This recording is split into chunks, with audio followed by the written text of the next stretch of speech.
Hi everyone, welcome to my channel. My name is Rama Isfana. In this video, I just want to show you a couple of teaching videos, maximize our teaching engagements with the millennial students. By definition, millennial students are those born from 1977 to 1995 for Gen Y, and Gen Z are those born from 1996 until now. So there are already a couple of pedagogical approaches that have been established and well studied by researchers and scientists in the field. I just put a couple of them, three of them. So one of is collaborative, inquiry-based, integrative. I think the names are quite clear. Collaborative focuses more on group of students learning together in order to solve problems, complete a task, create products, and so on. Inquiry-based involves investigation, exploration, researching of the student to find new information. This is more suitable for teaching the millennials because the millennials are more attached to their smartphone, where they adapt it to find information quickly on the internet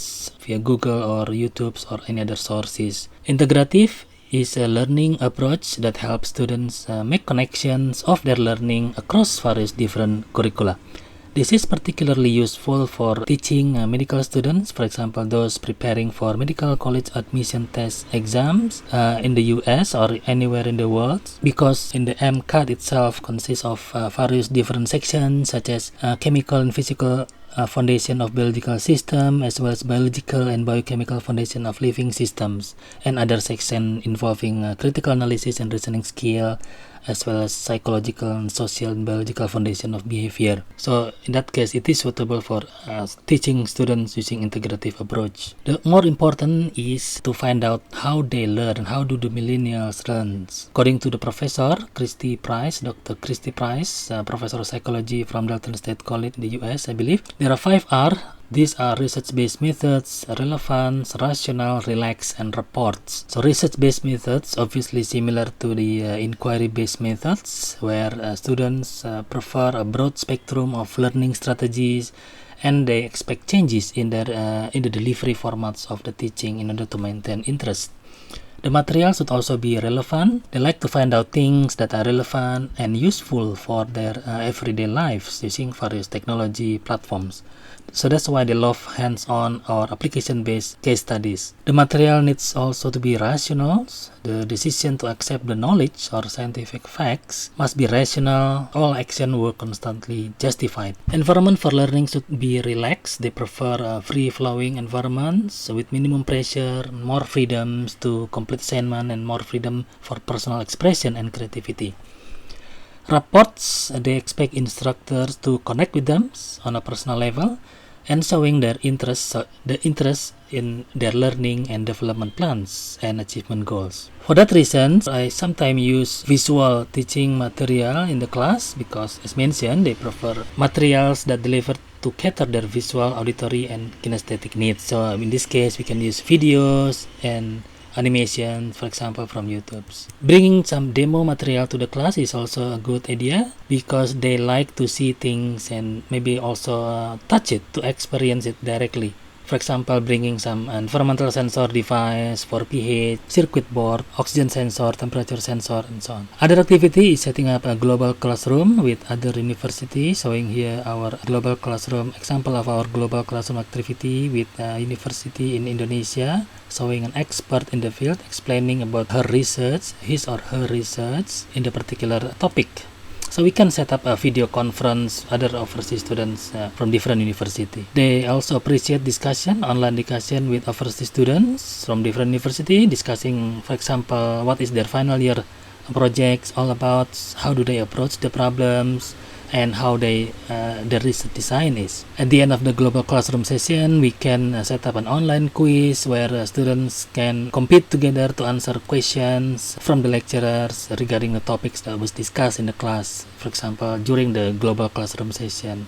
This is a video showing an experiential learning, where students learn directly from the object in order to have a more hands-on experience. For example, connecting a circuit board of environmental sensor device and so on. This is another examples of hands-on experience where students can work together, collaborate, and teamwork in order to solve problem and as part of the group assignment. This is also another video showing students working together to solve problems in a group assignment. The use of technology such as virtual reality headsets is also useful for a more immersive learning experience. So in this case, we can use VR headsets to, for example, visualize 3D environment of cells, human digestive tracts, and many other objects for a more immersive learning experience. For example, seeing inside the cells for replication, transcriptions, and so on. The video must be downloaded from the internet, or we can create the video itself. This is the first time I heard about augmented reality. Augmented reality makes a 2D picture comes alive, so it's really helpful in the teaching and learning process. For example, if you want to know a process more detail, you just scan a picture of that and the video will appear to explain more. So it makes teaching and learning more interesting. So in this slide, an example of a student demonstrating how to use an augmented reality lecture notes, showing here with the lecture notes and the smartphone. So students will scan their smartphones on the lecture note, on the QR code on the lecture notes. As you can see on the screen, there is a QR code where then a video can then pop up. Showing lab in a field projects, an example of lab in a field project where smart microelectronics and micromechanicals modules are embedded inside the fields, as well as power, batteries, microfluidics device, microcontrollers, data transmitters, and any others. So this technique is also useful for giving a work example of a particular problem. For example, in the MCATs, we can provide more help with the student answering difficult question, for example, so they can learn and understand more about the problem in the questions. This is quickly a feedback from students. This is especially good for people like me who are a visual learner because it helps me visualize the 3D environment in real time. So by using augmented reality, I found myself fully immersed in the topic taught, and it creates a better understanding for me. Augmented reality system is a very interesting program because it will help students to attract their interest and help them to focus in teaching and learning process. So this is another video showing students showcasing their final year projects or any other topic of interest as part of their assignments. For example, topics in personalized medicine, renewable energy, etc. using augmented reality technology. They can also be engaged or be invited to participate in local exhibition organized by universities to showcase their projects.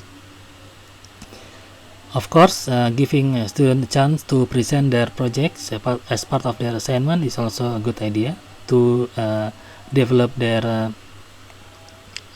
communication skill. We also have a virtual learning environment for students to access lecture notes and completing their online quiz and participate in discussion forum.